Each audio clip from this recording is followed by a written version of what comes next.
Oh my God, this chair is in my cooch.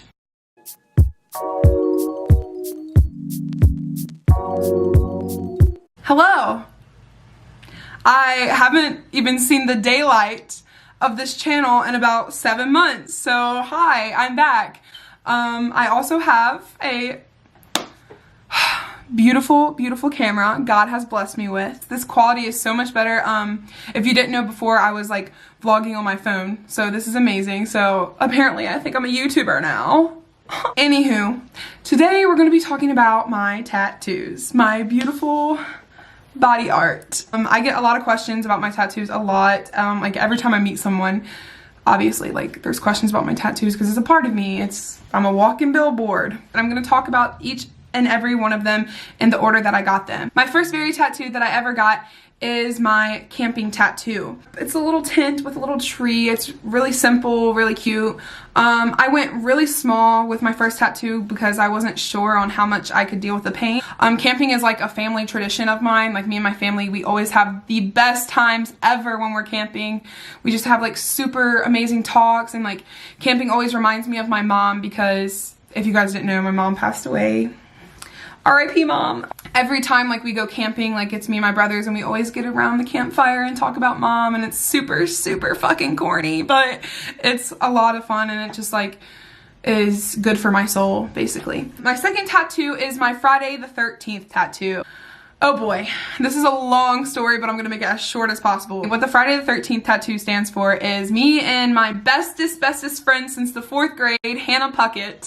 We had like this whole day planned out where we were going to go to Cincinnati, go to this place called the Greenwich. It's a little poetry slam place. They do music there too, open mic, karaoke, all that fun stuff. It's a bar too, but I'm a youngin', so can't drink at a bar.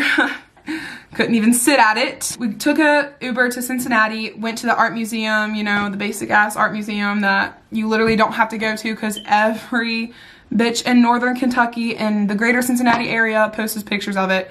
So it literally was a waste of our time because we already saw it on Instagram. After the art museum, we went to this place, this sushi place or whatever, ate food, whatever, took these bikes. This is where it gets interesting. We took the red bikes all the way to Newport, Kentucky, and then we traveled, on these bikes all the way back to Cincinnati where we had to be.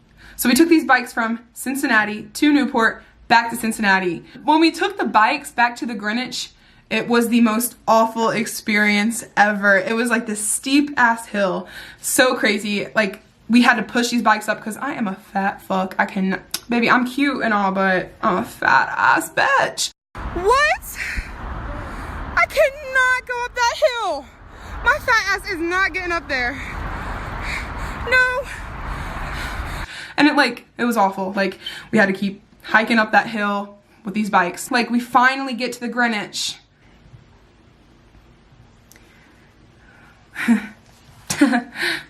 We realized that you have to put the bikes back. There was no bike rack to be seen. None. There was none. Nowhere. So we went around asking people like on the streets like, hey, do you know where like one of these bike racks are or whatever that we could put these back at? And everybody was like, go this way. And then somebody else said, go this way. One person said, go east. One person said, go west. So we ended up trying to find the bike racks by ourselves. Like we had a little bit of direction, but obviously like there were so many people telling us different ways. We just went with what we thought was right. So we're going through this town or whatever, and we literally get lost. Like we're lost. We had no idea how to get to this bike rack. And I know what you're thinking. You're probably thinking, why didn't you guys just maps it? Why didn't you guys just get on Apple Maps and find it? We tried. It was nowhere. Apparently nobody knew where the fuck these things were. We were in the town with these bikes, and this precious little old lady, oh my gosh, so cute, came up to us and was like, are you all lost? And we were like, you're damn skippy, Grandma. We're lost. And basically she just asked us like what we were trying to find. We were like the bike racks or whatever, and she was like, okay, well, you guys can follow me with your bikes to the bike rack. I'll show you where it's at. This woman had a car.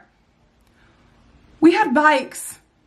We had to pedal so fast We had to pedal so fast to keep up with her car to find where the hooter hell we were going. We finally found the bike racks. Long story short, we literally almost got hit like 70 times. We were going on the expressway, everything. It was intense. It was literally, it felt like we were in the fucking Hunger Games or some shit. We put our bikes in or whatever, and we realized that we have to walk back to the Greenwich,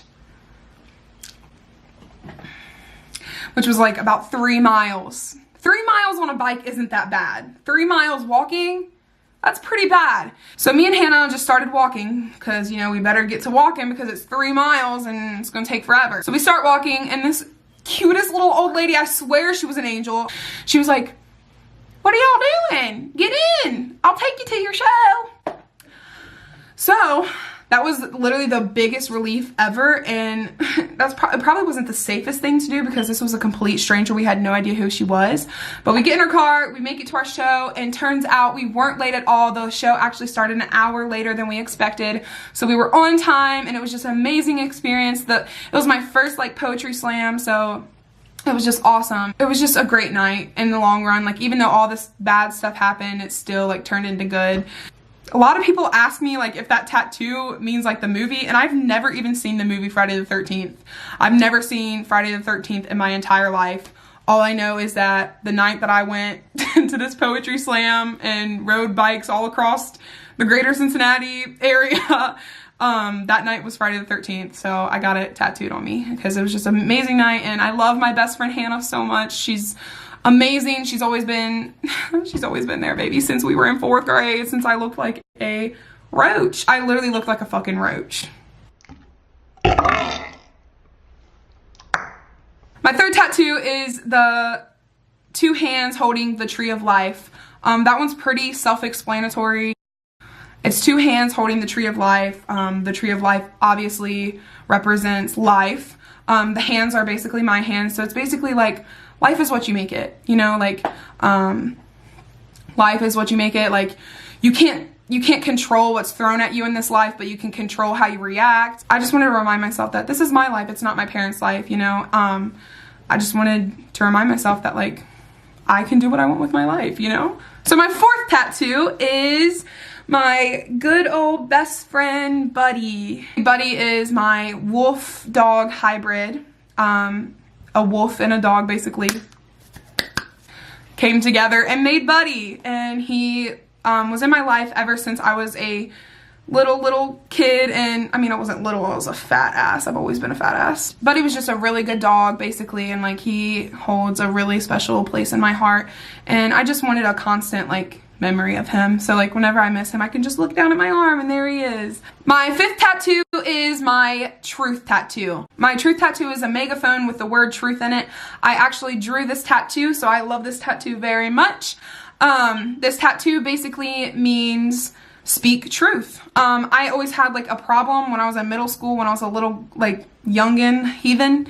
Whenever I was a heathen, I had a problem with lying. I used to lie a lot, like it was really bad. Liar, liar, plants for hire. Obviously, I overcame being a liar, being a fibber with my pants on fire all the fucking time. My pants were engorged. My asshole was burning all the time. And basically, this tattoo just reminds me to be honest. My 6th tattoo is my snowflake tattoo.